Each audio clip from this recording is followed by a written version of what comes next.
we'll shed some light on those stories and what's in the papers now with Christopher Biggins and Emily Carver. Very nice to see you both. Thank you very much. And Biggins, start with you.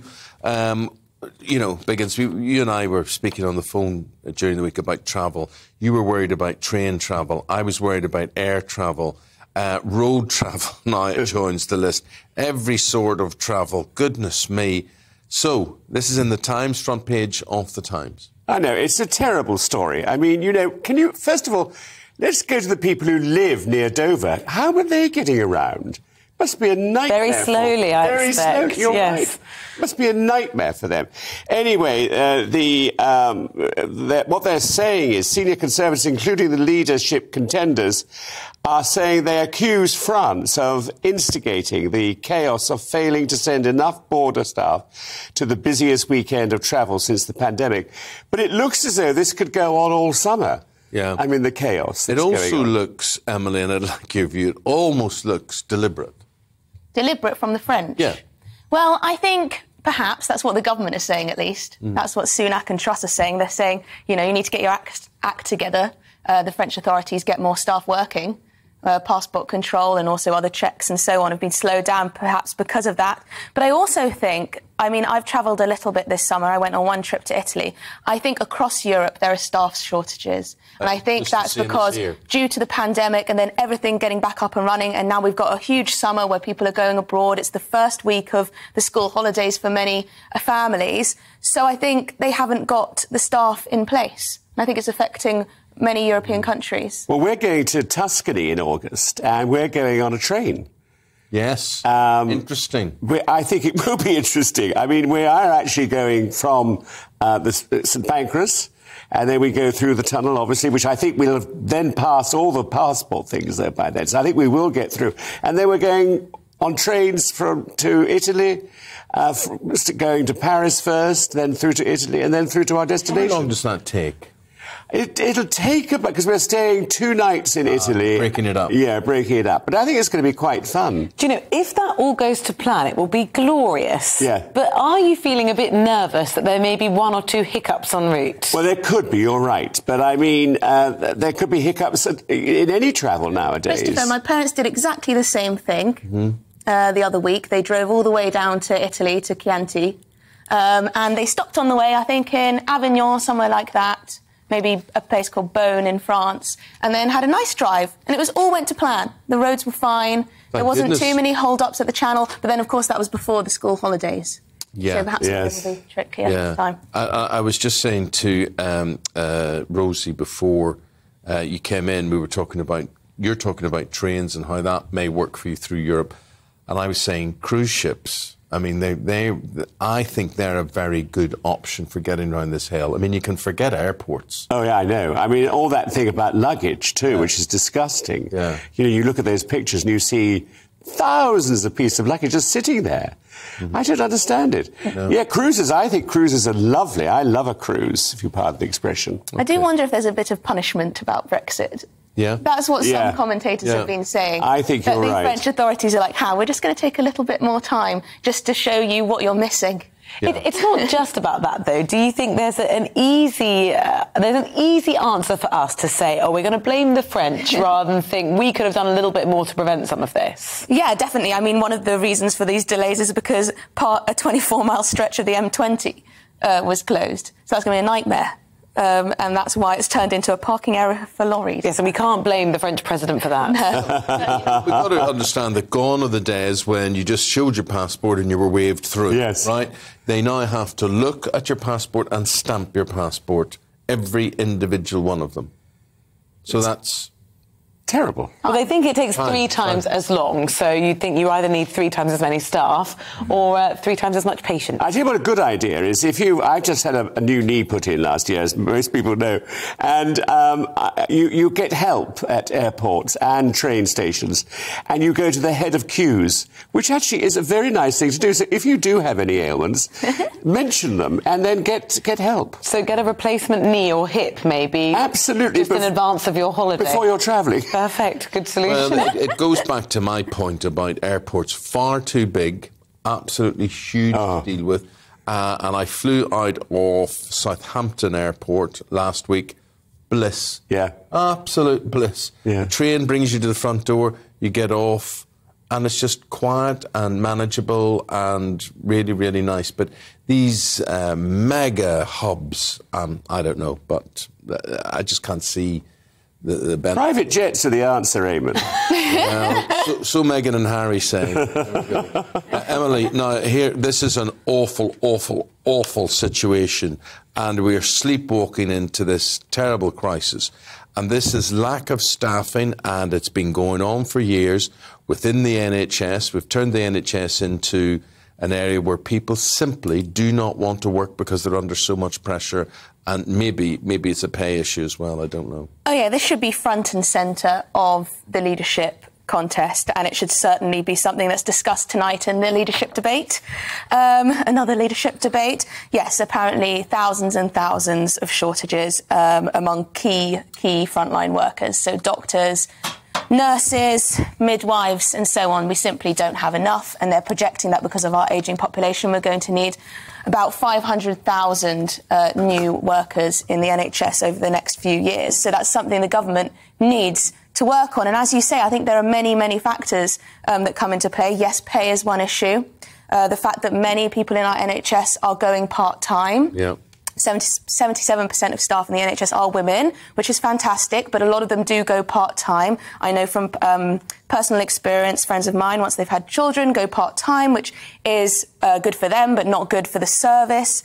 Yesterday, also in the news, was that, most GPs are working far fewer hours than they used to in the past, which, of course, is contributing to the backlog. But I think the pay issue is there. There doesn't seem to be a way of differentiating between people in terms of their individual merit. So you're sort of stuck in these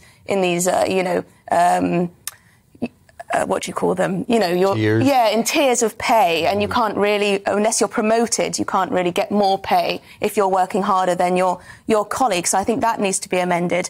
But what do they do to attract more people in? Yes, they've been overworked over COVID, and a lot of them are considering leaving the NHS altogether, which is sad. So we've got two options. Either you recruit from abroad, or you have some kind of huge campaign to try and get people in this country to go into medicine and the like. What would that campaign say to try and get people to join a workforce that we know are exhausted, overworked, and they say underpaid? I know it's a great. I became involved with an NHS through what I was having done last year. I had the best time ever. I mean, they are wonderful. If you get it right, I think somehow the administration is one of the problems. I think there are too many people there pushing papers around in an office, and I think we also expect too much from the NHS. We expect them to fix absolutely everything. You're right, and there's little personal responsibility. Yeah, and it is a brilliant service if it works. Biggins, I was like you. I had a week in hospital 6 weeks ago because of my back, and NHS. And in answer to your question as to where the staff come from, I'll tell you where they come from.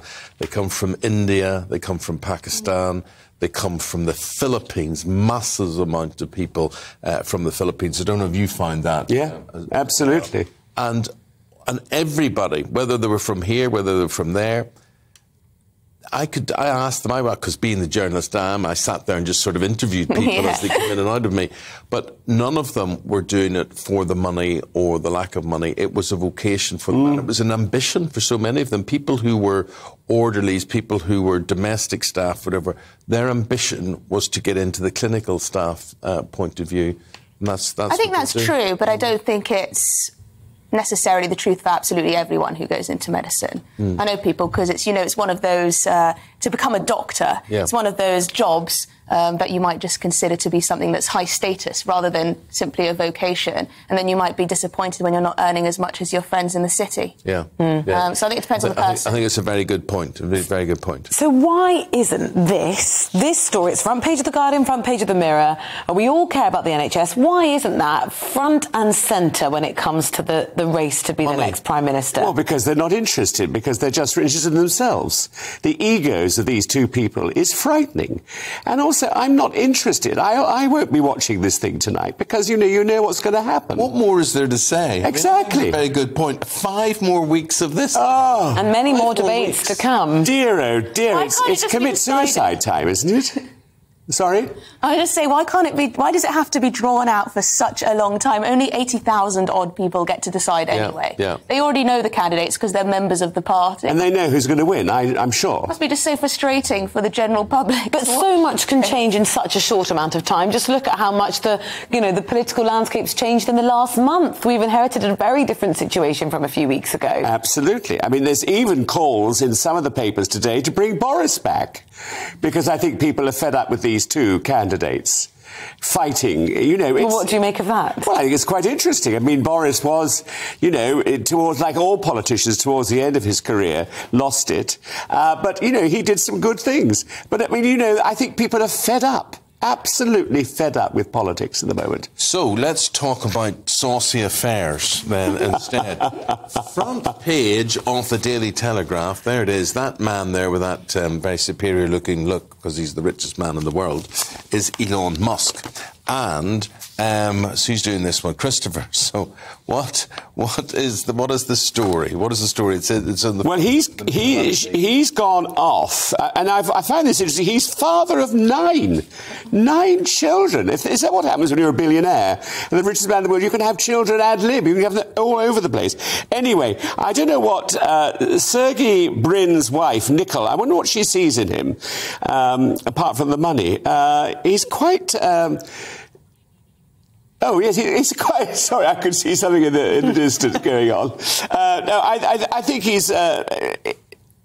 it proves the point. If you've got money, you can go for anybody and you can have as many children as you like. And that's what Elon Musk is doing. Why are we interested in this? It's on the front page of many of the papers. Well, the papers today are so boring. Emily and I were just talking about that before coming on, and there's nothing in it at all. Well, I'm pleased we've got you two to liven it up. Very quickly, Emily, I was a little bit dismayed about this. Front page of the Times, half of British women do no regular exercise. Half of us. I know, do you?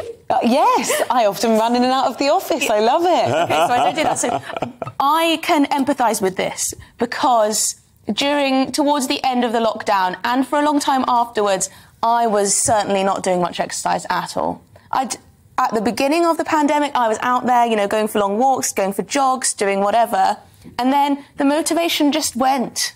Yeah. It just went. And now I'm starting to pick it back up. But I think for a lot of women, they have so much going on in their lives. They have children. They're probably working as well. They have their husbands as well. It's all, we've got a lot on your plate as a woman. And I think fitting in the exercise, there's no excuse, though. Anyone can go for a walk. What I would say is genuinely the one thing that would make me feel better is if I do a tiny bit of exercise, genuinely. Nothing can't be improved through exercise. Well, do you know what I've just started doing as well, which I'm really enjoying?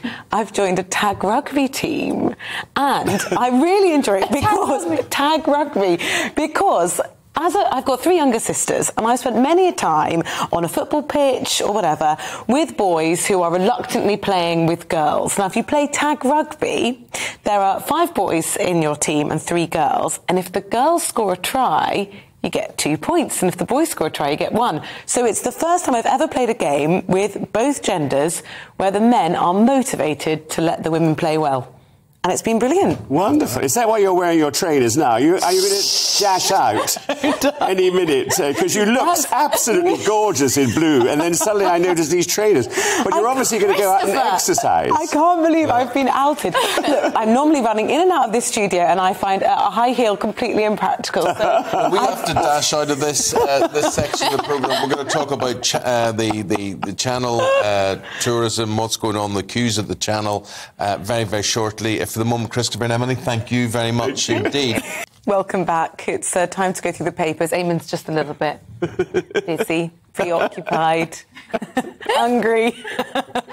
Let's look at the stories in the half of it. How do you get fed, watered, relieved, all in 2 minutes during ad breaks. So my dream on this show is to have 5-minute ad breaks. No, that would be awful. 5 minutes. Well, you'd have plenty of time then. But let's busy ourselves now, because joining us again in the studio is actor Christopher Biggins and Emily Carver, columnists at Conservative Home, to go through the newspapers for the second time this morning. And let's start with the Commonwealth Games taking place in Birmingham. Amy just said we haven't heard much about them, and maybe we should have done. Surprise to a lot of people that they're actually taking place. And opening this Thursday, big opening celebrations. And I think it's great that Birmingham has them. And I think it's great that they're going with the Birmingham accent, which I think is a terrific accent and very much part of that area. So I think. What do you mean going with the accent? Well, I mean, they're not going BBC sort of, pronunciation. Yes, it's very nice to be here. Alison Hammond commentating, or what's happening? No, well, funny enough, Alison Hammond is going to do the announcements of the various venues. Oh.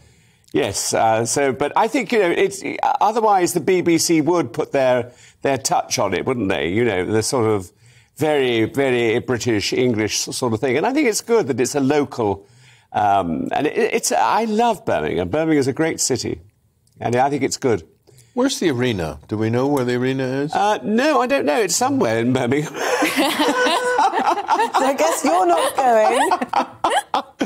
No, I haven't been invited. Have you been invited, Eamon? No. I haven't been invited. The last Commonwealth Games I went to were in Manchester. Ah, well, you were invited there, I know. I was invited there, yeah. So that's very lovely, and it rained, and it was lovely. So yeah, very nice. Was it good. Same time of year? Same time of year, yeah. Let's go to the Tory leadership contest. So I don't know who'll win the medal there eventually. The Express says, Liz Truss, my tax breaks will boost Britain. Yes, so obviously one of the key things that they've been debating, Rishi Sunak and Liz, is taxes. But Truss is going to go further with her idea for investment zones, which essentially is a bit of a spin-off of the Freeport's idea. So there'll be towns and cities, apparently, where there'll be benefits of starting a business. So that might include lower taxes, that might include lower regulations. They used to be called enterprise zones, Emily. I don't know if they still exist, but they did this in Liverpool under Michael Heseltine. They did it in Belfast as well. I'm not even sure if those still exist or whatever happened to them. Yes, so it's very much a rehash of that policy. Yeah. I think we do have a couple of free ports currently, I believe, but this would be an expansion. But Sunak has got a bit miffed by this because he said, essentially, you're just rehashing my free ports policy, which was one of his flagship policies too. But this is something that's come up time and time again. It's one of those policies that many economists think is a good idea. Well, if it is a good idea, it's a good idea. It doesn't matter who implements it. Mm-hmm. Well, quite exactly. But Sunak's saying, you're stealing my ideas, apparently. Do you think we're going to see that kind of conversation this evening? I hope not. Well, I think so, because, China's been a big thing. Apparently, in the papers yesterday and then again today. Liz Truss saying that she's going to be hard on China. Then Sunak saying, what? You're not hard on China. And then she's levelling that accusation against Sunak as well because he wanted closer economic ties with China. And then Truss is presenting herself as this hard line in terms of foreign policy. So I think it's just going to be toing and froing because, to be honest, there isn't that much between them policy-wise. But personality-wise, there is. Personality-wise. And is that what the debate tonight's actually going to be about? I'm sure it is. That's going to be it. The real thing tonight will be the personalities coming through. Yeah, to be fair to Liz Truss, she has got better at presenting herself, but that was from a bit of a low bar. So perhaps she'll bring some more personality tonight. Rishi Sunak just comes across as very corporate, very competent, very serious, but he does have a little bit of charm, which may come across nicely. We'll see. I'm not too excited about the candidates, to be honest. So there was you think it's tough between those two in a battle, but there was a chess game in Moscow and a child was playing a robot. What happened, Biggins? Well, the robot was very nice, and I think it might have been winning at that particular point, but then it suddenly went mad and broke the fingers of the child that it was playing with. Sore loser. Sore loser. I like this Sergei Lazarev, the president of the Moscow Chess Federation, told Russian state news agency TASS, this is, of course, bad. So at least he knows it's bad. Yes. So was this mid-game? Was it at the end? No, I think it was mid-game. So did they continue to the bitter end? No, I think the child had to be taken away and put into a hospital because broken fingers isn't the nicest of things. They say it's an unfortunate accident, but chess officials have other theories, which is interesting. So, things are moving on in Russia. Not quite the way we'd like them to move on, though. Well, artificial intelligence, who knows where it's going? Yes. It'll be breaking next. Emily, we need some sort of robots or artificial intelligence in the hospitality industry. I was in Guernsey last week, and restaurants closing down because they had absolutely no staff to work there. Yeah, this is a sad story. So the number of restaurants falling into insolvency has jumped by more than 60% in the past year. They're saying worker shortages and, of course, the fact that people have less money to spend in luxuries like restaurants and cafes and bars and so on. So it seems to be that these two things have combined to make it very difficult for restaurants to stay open. And, of course, pubs and other hospitality venues are very much affected by all this. In terms of staff shortages, that may, of course, be linked to the fact that we no longer have free movement with the EU, but also because these jobs are very low paid often. And it's very difficult for people to live in city centres with our housing crisis on such low wages. I think that's one of the things in London that's very difficult. Where are all these people who are on such low wages living? Because you look at rents in London, and unless you're squeezed into one room, you're going to be spending hundreds and hundreds and hundreds of pounds a month on just a small room in a shared flat. But we all assume, or we take for granted, that we will have bus drivers and we'll have street cleaners and we will have people that work in the hospitality industry and all sorts of, right across the board. How on earth can they actually afford there without social housing? Yeah, well, I think the important thing, I would take a different view and say that it's planning restrictions and those regulations around where you can build and what you can build and whether you can build extensions and so on that are so stringent in this country that it's holding back, the hundreds of thousands of houses we need to build every year if we're going to accommodate our population. So, but we're going to be seeing lots of our favourites, well, some people's favourites like Byron, Gourmet Burger, Carluccio's, etc., all shutting down their lots of their restaurants. Have you been to a restaurant recently, any of you? Have I been to a restaurant recently? Yeah. You have? Yeah. What about the cost? It's enormously expensive to eat out. You think it's going up? Oh, it's definitely going up. Wine has quadrupled.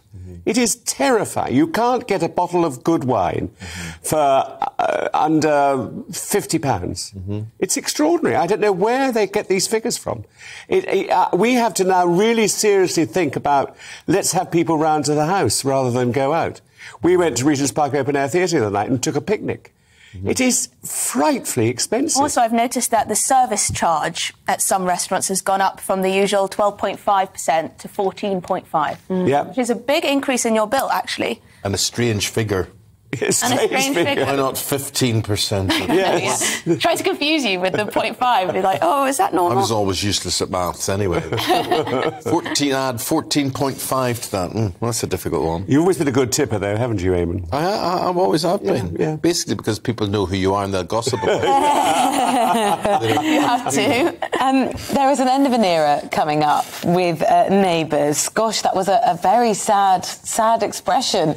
Talk us through, though. We're going to have a reappearance, though, in the final episode. We are. I mean, it's interesting. However many years ago it started, Neighbours, I was asked to write a review for The Sun newspaper. About 87, I think. Yeah, well, and I remember loving it. I gave it a glowing review because it seemed refresh, Australian, really good. Some of the English Australian dramas are marvellous, and this was a very good soap, I thought. But anyway, they're bringing Madge back. And, of course, Madge died in the series several years ago.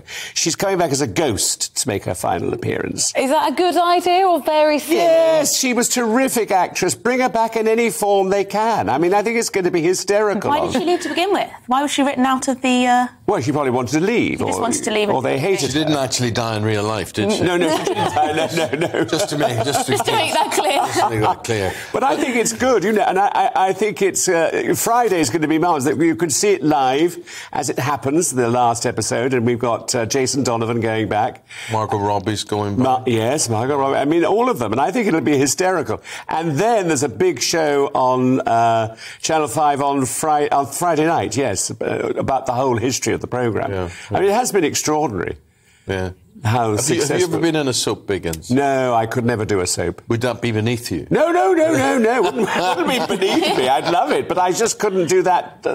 Yes, yeah. The learning of the lines. But it could bring you back as a ghost. That would be good. That would be good. Yes. That would require having already been in a soap to then return to. Well, you need to make your first appearance not as a ghost. Well, I did Rent a Ghost, a children's series years ago, so I could what a come great back. series. Oh, God, that was wonderful. What a wasn't it? really good series. Jeremy Swan was a wonderful producer-director, and we had such fun. You know, Anne Emery, you know, who was Ethel Mika. Oh, there was some... It was just joyous. So I could come back as a ghost in that, a real ghost. You could. That's like saying you couldn't have ghosts in A Christmas Carol. They never appeared until they appeared. That's true. Yeah. That is true. You know. So believe me, Biggins can do ghosts. He laughs like one. Yes. Yeah. Labour, Financial Times, Emily. Labour in business charm offences. A Starmer senses a chance amid Tory strife. Yeah, just in case those at home were wondering what's going on with Labour, because we're all discussing the Tory leadership contest so much. So Keir Starmer has a speech today in Liverpool, apparently, and he's going to be taking advantage of the fact that the Conservative Party is having a bit of infighting and that they're stalling and they're in a bit of a hiatus now while we wait for a new Prime Minister. So he's going to say, very different from what Jeremy Corbyn was saying, he's going to say growth is important and spending money wisely is important. And he's essentially trying to take the mantle from the Conservative Party as being the party of economic prosperity, growth, and jobs. So whether people trust him on this, do you? To be seen. I personally don't, because of course he was very happy to put Jeremy Corbyn into number 10. He was very much his right-hand man in many ways. So I don't trust him. But I think he may well be able to convince business leaders. Apparently his business forum is sold out in record time, so many businesses are interested to see what he has to say. But that may simply be because he may be the next Prime Minister. So Emily, they have to get in there. Thank you very much indeed. Christopher, thank you. The guys will be back in 40 minutes' time. Because we're going to talk heat with you. What a scorcher. This is in the Star, page 5. I know, and it says parts of the UK drier than the Sahara. I love these comments. Every year they seem to happen. You know, we're drier than... We have no water. There's going to be a ban on hose pipes very soon. I mean, it's all disaster. I mean, you know, I don't know if it's cooled down recently, hasn't it, the last few days? I think another heat wave is on the horizon. On the way? Oh, dear, oh, dear. I wouldn't like to have been those holidaymakers queuing up for Dover, though, in their car for over 20 hours. That would have been just like being in an oven. I've been in those queues for several hours, but never 21 hours in the heat with kids in the back. Yeah. I mean, it must be a nightmare start to your holiday. Disgusting. I've got an electric car, and it would have been a disaster for me because I probably would have run out of electricity. Yes, that's probably true. That's true. Yeah, people don't talk about that. But you're right. I mean, there's no doubt about it that the ground is very, very dry. And houses that were not at risk previously as fire hazards, we now have to think of the vegetation that is around them and if it dries out. Yes. Yeah, I mean... It's really bad. I mean, it's bad for everything. Yeah. I mean, the photograph that the Star have chosen to use is a farmer, clearly, whose crops are at risk, but the farmer is helping put the fire out. Yes. That's not their day-to-day job, but it may be if weather like this continues and intensifies. Yeah, I think everybody on land, you know, if you've got land, has to pull their weight and try and stop it. I mean, it's a disaster. The only benefit is for our burgeoning wine industry in England. Wine? This hot weather is wine, champagnes. Unless it gets burnt down, of course. All sorts of things, right. Emily, this NHS crisis is also sobering, to say the least. NHS critically understaffed as 2/3 work part-time in the Telegraph. Yes, this is a story we covered earlier, but this is a new angle, and it's something I was saying. There is a problem within the NHS of a lot of staff working part-time. And this affects patient care, of course, because a number of people I've spoken to quite recently who've been going through treatment for one thing or another never see the same doctor or consultant or medical professional, and that's something that's very difficult, particularly for elderly patients and maybe those with dementia and so on, it's very important that there is some kind of continuity in your care. And this is why also so many people who are stuck in NHS waiting lists are spending all of their savings, potentially going into debt to go private. And this often happens, of course, when there are massive backlogs, because people are waiting potentially years for things like hip operations, for things like knees, for treatment that should be basic and necessary. OK, let me play devil's advocate here. Isn't it your civil duty, if you can afford, to take the burden off the NHS to do so? Well, I guess it depends whether you think that your taxes should go towards certain benefits for yourself as well as everyone else. I think that people don't view it as their civic duty. I think they view it as necessity. And I think a lot of people will spend on private healthcare now, even if they can't really afford it. They'll forgo other luxuries, because at the end of the day, health is what you care most about. And I mean, not to make the boring free market pitch, but I do think that the NHS, there needs to be some conversation about reform, which Sunak and Truss are dodging, because obviously it's very controversial. But you do see in European countries that they have a social insurance scheme where they still have universal care, but there's more competition. Yes. I mean, we're so used to, you can get your food delivered in 2 minutes, but yet to get a GP appointment, it takes, days and days. So it's not up to date, our system. But we don't want to be like America. I mean, in America, if you're ill, unless you produce a credit card, you'll die. But that's the other extreme. Yeah. I think Emily's talking about if you fall below a certain threshold, then your care is free at the point of entry, and if you're above that, you may be asked to pay 50 quid or something like that. Yeah, just insurance that would be a more sustainable funding model, because at the moment, nearly 40% of our day-to-day public spending goes to the NHS, and with our ageing population, I mean, how much of public spending do you want to go to the NHS? It could be over half soon. We're very lucky to have it, and I think you're right. I think we should start to pay for what we're giving, or what we're getting, rather. Back to the climate crisis, the newspaper. I know, well, this is, again, going back to America, where they always seem to have it much worse than we do. Yosemite is burning. I mean, and thousands, 60,000, I think, 6,000 rather, people were evacuated recently over the weekend, and it is awful. I mean, this picture in The Independent is just a blazing house. I mean, it must be so distressing for people, because it seems to affect there more than it does here. I mean, I know we had the terrifying thing of last week. I think it was about 4 or 5 or 6 houses burning down in the heat, and that was terrible. But this is hundreds of houses. I mean, this is just awful. I think we had 40 houses destroyed over the country last week. That's shocking. Was it as many as 40? 40, yeah. Really? That's You're not making that up, do you? No. It was. No, it was. And the aftermath, going back, we've now seen cameras, reporters going back there and just seeing the remnants of people's homes, their lives. Terrible. Absolutely charred and in ruins. And you look at it and you think, it's happened once, it could happen again. Yeah, exactly. And people think it will happen again. And Emily, we're looking towards now in the Times, the Tory leadership contest. How unpopular do you think it would be if the candidates came up and the thing they talked about, their priority, was the climate? Because net zero was something that all the candidates sort of slightly tussled with their views, but then suddenly we're in the middle of a heat wave in the party contest and suddenly realise, gosh, we have to take this seriously. Yes, neither candidate, from what I've seen, have been talking about the climate crisis at all.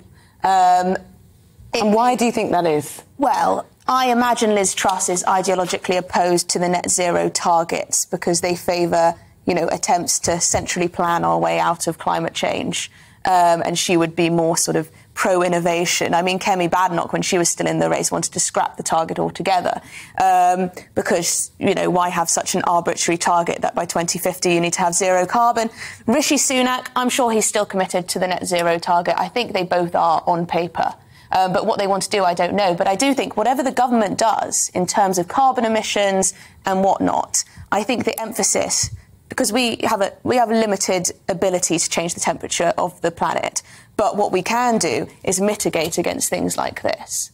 they need to put forward planning. Because, I mean, every year it seems like with the flooding, we know it's going to happen. Yeah. And then, yet there aren't the barriers in place or whatever needs doing to prevent floods. And the argument will always be, Emily, there's not the money either. So it's like, whether it's the NHS or whatever, there's got to be different models, I think, thought up of how we actually fund these. It's so hard, isn't it? Because where do you cut? Yeah. I mean, every time a government wants to cut some spending, there's outbursts of outrage and concern. But government's got to be about trade-offs, doesn't it? Do you think this is going to change? If we look at the generation who are leaving university now, climate is far higher up their agenda than it has been, let's say, even 10 years ago, 20 years ago. So politically, it could become quite advantageous to say, I'm going to put the climate first. Yeah. We may have a situation where we've got more than one Green MP. I think so, and within the Conservative Party, there are many groups. There's the Conservative Environment Network, there's Bright Blue, and these are groups within the Conservative Party that are very, very pro, doing something about climate change. So there is a big section of the party, but then, of course, there is a large section of the party who, think net zero targets are a load of rubbish. So it's balancing that. Okay. Well, from heat to maybe making some people hot under the collar, we go to the Daily Mail. This is on page 21, and it's about a pair of underpants belonging to who? Prince Harry. Yeah, this was during his Vegas trip in 2012. Do you remember when he played pool? Yes. And he played strip pool, I think it was. And one of the strippers received a pair of his black underwear, which she now says she still has, which is debatable. But anyway, she thinks she might get £800,000 for them. So I'm offering mine. No. For £20. Do you think you get many bids on those? I'm not sure. Sorry, no way. £800,000? £800,000 that she reckons she's going to get. But that's, anything now to do with the princes or the royal family, they think has got, a wonderful trip down money lane. I mean, it's amazing. He's been getting terrible press recently. You see Twitter, Prince Harry is always trending for various negative reasons. Either he's racist and they're bringing up his old... his old issues with dressing up as a Nazi or whatever, or they're bringing up the fact that Meghan is controlling him and whatnot.